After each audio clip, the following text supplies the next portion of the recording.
আসসালামু আলাইকুম। বাংলা সংবাদে সবাইকে স্বাগত জানাচ্ছি। আমি চিন্তিয়া হক। শুরুতেই সংবাদ শিরোনাম। শিগগিরই যুক্তরাষ্ট্রে যেতে পারেন মোদি, বৈঠক করবেন ট্রাম্পের সঙ্গে। জানাবো জায়মা রহমান কি বিএনপির নেতৃত্বে আসছেন। জানাবো এই সরকারও খুনের চর্চা শুরু করেছে, বলেন শামসুজ্জামান দুদু। এবং সর্বশেষ জানাবো স্থানীয় সরকার সংস্কারে নাগরিক কমিটির 15 প্রস্তাবনা। এতক্ষণ শুনছিলেন সংবাদ শিরোনাম, এবারে বিস্তারিত। শিগগিরই যুক্তরাষ্ট্রে যেতে পারেন মোদি, বৈঠক করবেন ট্রাম্পের সঙ্গে। শিগগিরই যুক্তরাষ্ট্র সফরে যেতে পারেন ভারতের প্রধানমন্ত্রী নরেন্দ্র মোদি। আর সম্ভাব্য এই সফরে মার্কিন প্রেসিডেন্ট ডোনাল্ড ট্রাম্পের সাথে তার বৈঠকও হতে পারে। তবে এই সফরের বিষয়ে এখনও কোনো আনুষ্ঠানিক ঘোষণা দেওয়া হয়নি। সংবাদ মাধ্যমটি বলছে, প্রধানমন্ত্রী নরেন্দ্র মোদি সম্ভবত আগামী 12 ফেব্রুয়ারি যুক্তরাষ্ট্রে যাবেন বলে দেশটির পররাষ্ট্র মন্ত্রণালয়ের বেশ কয়েকটি সূত্র জানিয়েছে। প্রেসিডেন্ট ডোনাল্ড ট্রাম্পের হোয়াইট হাউসে ঐতিহাসিক প্রত্যাবর্তনের পর এটাই হবে মোদির প্রথম যুক্তরাষ্ট্র সফর। ভ্রমণ পরিকল্পনা অনুসারে মোদি তার 2 দিনের প্যারিস সফরের পরে ওয়াশিংটন ডিসির উদ্দেশ্যে রওনা হবেন বলে সূত্রগুলো জানিয়েছে। তবে এই বিষয়ে এখনও কোনো আনুষ্ঠানিক ঘোষণা নেই। আগামী 10 এবং 11 ফেব্রুয়ারি অনুষ্ঠিতব্য আর্টিফিশিয়াল ইন্টেলিজেন্স অ্যাকশন শীর্ষ সম্মেলনে যোগ দিতে ফ্রান্সের প্যারিস যাবেন তিনি। যদি প্যারিস থেকে মোদি যুক্তরাষ্ট্রে যান, তবে এই সফর অভিবাসন এবং শুল্ক নিয়ে ডোনাল্ড ট্রাম্পের দৃষ্টিভঙ্গি নিয়ে ভারতের উদ্বেগের মধ্যেই হবে। ডোনাল্ড ট্রাম্প গত রোববার কানাডিয়ান এবং মেক্সিকান পণ্য আমদানিতে 25% শুল্ক আরোপের পাশাপাশি চীনা পণ্যের ওপর অতিরিক্ত আরও 10% কর আরোপের ঘোষণা দিয়েছেন। পরে তিনি মেক্সিকান ও কানাডিয়ান পণ্য আমদানির ওপর আরোপকৃত শুল্ক স্থগিত করেন, কিন্তু চীনের বিষয়ে কোনো ছাড় ঘোষণা করা হয়নি। নতুন মার্কিন প্রেসিডেন্ট হিসেবে গত 20 জানুয়ারি শপথ নেন ডোনাল্ড ট্রাম্প। এর এক সপ্তাহ পরে 27 জানুয়ারি মার্কিন রিপাবলিকান ওই প্রেসিডেন্টের সঙ্গে ফোনে কথা বলেন মোদি। ওই ফোন কলে বাণিজ্য, জ্বালানি এবং প্রতিরক্ষা ক্ষেত্রে ভারত মার্কিন সহযোগিতা বৃদ্ধির উপর ফোকাস সহ উভয় দেশের বিশ্বস্ত অংশীদারিত্বের দিকে কাজ করতে সম্মত হন মোদি এবং ট্রাম্প। এদিকে নথিবিহীন ভারতীয় অভিবাসীদের ফেরত পাঠানো শুরু করেছে ওয়াশিংটন। মার্কিন সেনাবাহিনীর একটি C-17 উড়োজাহাজ বেশ কয়েকজন ভারতীয়কে নিয়ে রওনা হয়েছেন যুক্তরাষ্ট্রের ভূখণ্ড থেকে ভারতের উদ্দেশ্যে বলে জানা গেছে। যুক্তরাষ্ট্র অভিবাসন ও কাস্টমস বিষয়ক আইন প্রয়োগকারী সংস্থা US ইমিগ্রেশন অ্যান্ড কাস্টমস এনফোর্সমেন্টের কর্মকর্তারা বার্তা সংস্থা রয়টার্সকে এই তথ্য নিশ্চিত করেছেন। তবে যুক্তরাষ্ট্রের কোন অঙ্গরাজ্য থেকে উড়োজাহাজটি ছেড়েছে, ভারতের কোথায় সেটি অবতরণ করবে এবং উড়োজাহাজটিতে কতজন ভারতীয় রয়েছেন, এসব প্রশ্নের কোনো উত্তর এখনও পাওয়া যায়নি। তবে আইসি কর্মকর্তারা জানিয়েছেন, আগামী 24 ঘন্টারও বেশি সময় পরে ভারতের ভূখণ্ড স্পর্শ করবে বিমানটি। জায়মা রহমান কি বিএনপির নেতৃত্বে আসছেন? তত্ত্বাবধায়ক সরকার আমলে 2008 সালে যুক্তরাজ্যে পাড়ি জমান বিএনপির ভারপ্রাপ্ত চেয়ারম্যান তারেক রহমান। দীর্ঘ 17 বছর ধরে সপরিবারে লন্ডনে বসবাস করছেন তিনি।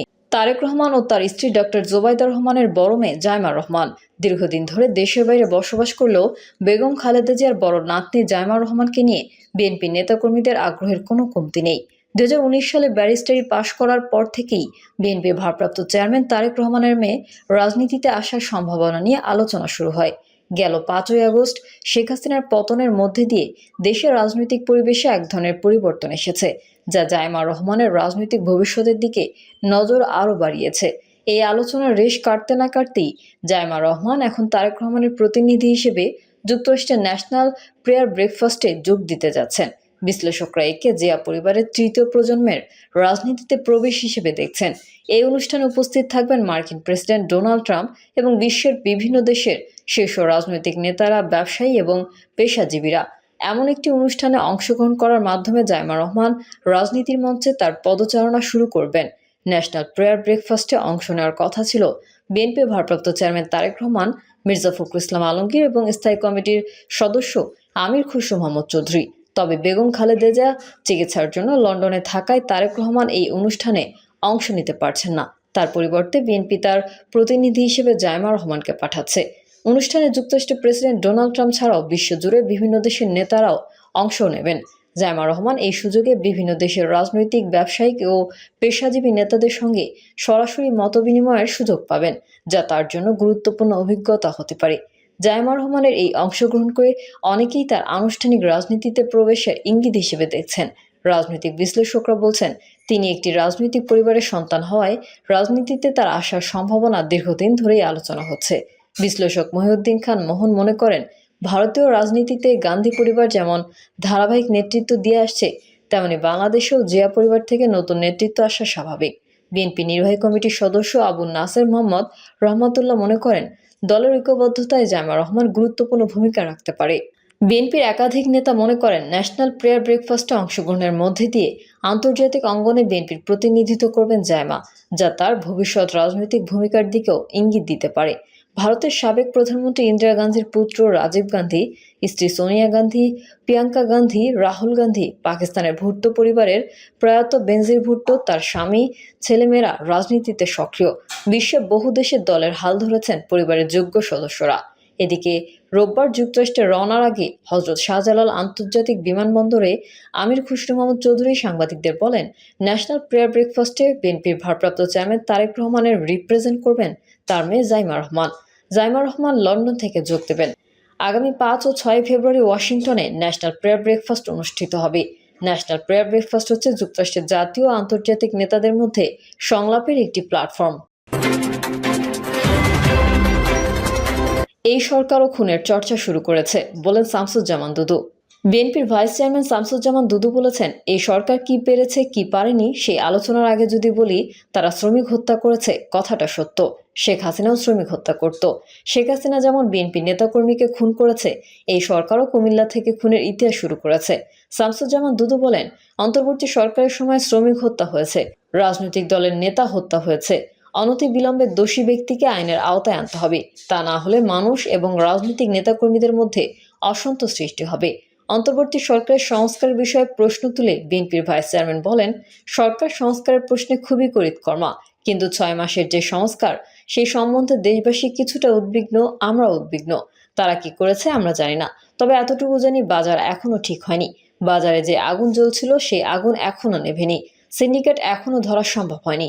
তিনি বলেন, পেটে ভাত থাকতে হবে এবং বেকারদের কাজ থাকতে হবে। যদি মনে করেন আপনাদের পক্ষে এই কাজ করা সম্ভব নয়, তাহলে এই মুহূর্তে আনুষ্ঠানিকভাবে মিটিং বসে দিন, তারিখ ঠিক করে যারা পারবে তাদের পথ সুগম করেন এবং নির্বাচনের ব্যবস্থা করেন। যদি সম্ভব না হয় তাহলে সংকট আরও বাড়তে থাকবে। প্রধান উপদেষ্টার উদ্দেশ্যে সাবেক এই সংসদ সদস্য বলেন, যারা আপনাকে ক্ষমতায় বসিয়েছে সেই ছাত্ররা এখন চিকিৎসা পাচ্ছে না, চিকিৎসার জন্য তাদের বিক্ষোভ করতে হচ্ছে। এর থেকে দুঃখজনক ঘটনা জাতির জন্য আর দ্বিতীয়টা হতে পারে না। আপনার বেতনের টাকা, আপনার উপদেষ্টাদের বেতনের টাকা যথাসময়ে যদি রাষ্ট্র পরিশোধ করতে পারে, সচিবদের বেতনের টাকা, পুলিশের বেতনের টাকা যদি রাষ্ট্র পরিশোধ করতে পারে, তাহলে আহতদের চিকিৎসার টাকা কেন পরিশোধ হয় না? চিকিৎসার জন্য তাদের বিক্ষোভ করতে হয় কেন? স্থানীয় সরকার সংস্কার কমিশনের কাছে 15 দফা সুপারিশ করেছে জাতীয় নাগরিক কমিটি। মঙ্গলবার জাতীয় নাগরিক কমিটির 4 সদস্যের একটি প্রতিনিধি দল স্থানীয় সরকার সংস্কার কমিশনের সঙ্গে সাক্ষাৎ করে লিখিত সুপারিশ হস্তান্তর করে। জেলা সরকার রিকল ব্যবস্থা সংযোগ, মনোনয়ন বাণিজ্য ঠেকানোর লক্ষ্যে দলীয় প্রতীকের নির্বাচন ব্যবস্থা বাতিল সহ বেশ কিছু সুপারিশ করা হয়। এ সময় কমিশনের পক্ষে কমিশন প্রধান ডক্টর তোফায়েল আহমেদ লিখিত প্রস্তাব গ্রহণ করেন। জাতীয় নাগরিক কমিটির প্রতিনিধি দল ছিলেন দলটির যুগ্ম আহ্বায়ক সারোয়ার তুষার, নির্বাহী সদস্য এবং আন্তর্জাতিক সম্পর্ক বিষয়ক সম্পাদক আলাউদ্দিন মোহাম্মদ, কেন্দ্রীয় সংগঠন এবং ক্রাইসিস রেসপন্স সেল সম্পাদক আলী নাসের খান এবং সহ মুখপাত্র তাহসিন রিয়াজ। সুপারিশগুলো হলো, নাম্বার 1, বর্তমান সংবিধানে স্থানীয় সরকারকে স্থানীয় শাসন হিসেবে অভিহিত করা। নাম্বার 2, স্থানীয় সরকার প্রতিষ্ঠানগুলোতে এককেন্দ্রিক শাসন ব্যবস্থার অবসান ও কার্যকর জনসেবা নিশ্চিত করতে স্থানীয় সরকারের স্তর হবে 3টি, যেমন ইউনিয়ন পরিষদ, উপজেলা পরিষদ এবং জেল পরিষদ। স্থানীয় সরকারের কেন্দ্রস্থল হবে জেলা পরিষদ, যেটি জেলা সরকারের আদলে পরিচালিত হবে। পরিষদের সদস্যদের দ্বারা নির্বাচিত হবেন। পরিষদের জবাবদিহি নিশ্চিতে স্থানীয়ভাবে গ্রহণযোগ্য ব্যক্তিদের সমন্বয়ে ইউনিয়ন ও উপজেলা পর্যায়ে একটি মনিটরিং ও কাউন্সিল করতে হবে, যেখানে মাসিক ভিত্তিতে স্থানীয় জনপ্রতিনিধিরা মনিটরিং কাউন্সিলের সঙ্গে সমন্বয় করে কার্যক্রম পরিচালনা করবেন। স্থানীয় সরকারকে স্বশাসিত ও গণপ্রতিনিধিত্বশীল করে গড়ে তুলে উন্নয়ন কর্মকাণ্ডে কেন্দ্রবিন্দু করা, সংবিধানের 59 ও 60 নং অনুচ্ছেদের সংস্কার করা, জনমানুষের কাছে জবাবদিহি নিশ্চিতের লক্ষ্যে স্থানীয় সরকারের নির্বাচিত প্রতিনিধিদের প্রত্যাহার বা রিকলের ক্ষমতা জনমানুষের কাছে দেওয়ার সাংবিধানিক ব্যবস্থা প্রণয়ন করা। তবে সেই ক্ষেত্রে গুরুতর অভিযোগের পরিপ্রেক্ষিতে ন্যূনতম 65% ভোটের আবেদনের পরিপ্রেক্ষিতেই কেবল ভোটাহার প্রত্যাহার করা যেতে পারে। নাম্বার 6, স্থানীয় সরকারের সেবা জনগণের দোরগোড়ায় পৌঁছে দেওয়া। নাম্বার 7, স্থানীয় সরকারকে পরিকল্পনা ও বাজেট প্রণয়নের ক্ষেত্রে স্বাধীনতা দিতে হবে এবং স্থানীয় পর্যায়ে আবাসন চাহিদার সঙ্গে কৃষি ও স্থানীয় শিল্পের বিকাশের সম্ভাবনাকে মাথায় রেখেই তাদের টেকসই পরিবেশ ও ব্যবস্থাপনার জন্য প্রশিক্ষণের ব্যবস্থা করা। স্থানীয় সরকারের সব সেবা চতুর্থ শিল্প বিপ্লবের নীতির সঙ্গে সমন্বয় করে ভিজিটাইজ কর। প্রতিটি অঞ্চলে কর্মসংস্থানের প্রকৃত চিত্র তুলে ধরে কারিগরি দক্ষতা বৃদ্ধির লক্ষ্যে স্থানীয় সরকার যাতে কাজ করতে পারে এবং বিদেশি নিয়োগদাতাকে কর্মীর দোরগোড়ায় নিয়ে যেতে পারে তার ব্যবস্থা করা।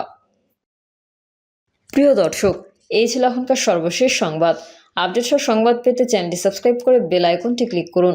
কমেন্টে আপনার মতামত জানিয়ে আমাদের সাথেই থাকুন। ধন্যবাদ সবাইকে। আল্লাহ হাফেজ।